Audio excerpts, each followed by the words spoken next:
Inulan ng ilang lugar ng Metro Manila ngayong hapon dahil sa thunderstorm.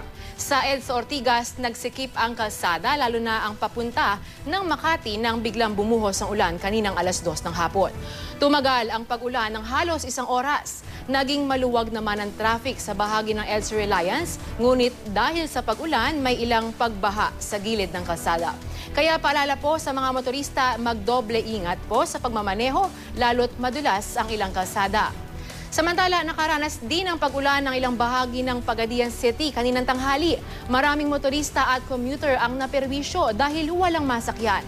24 oras namang nakaalerto ang City Disaster Risk Reduction and Management Council sakaling lumala pa ang mga pag-ulan. Pinaalalahanan din ng CDRRMC ang mga nakatira sa mababang lugar na lumikas sakaling tumaas ang tubig.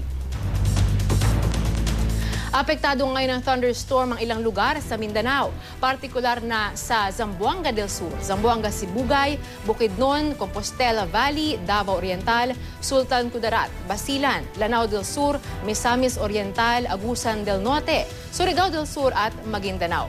Hanggang mamayang bago mag-alas 5, asahan ng malakas na ulan at hangin na may kasamang kulog at kidlat. Maging alerto po sa posibleng pagbaha.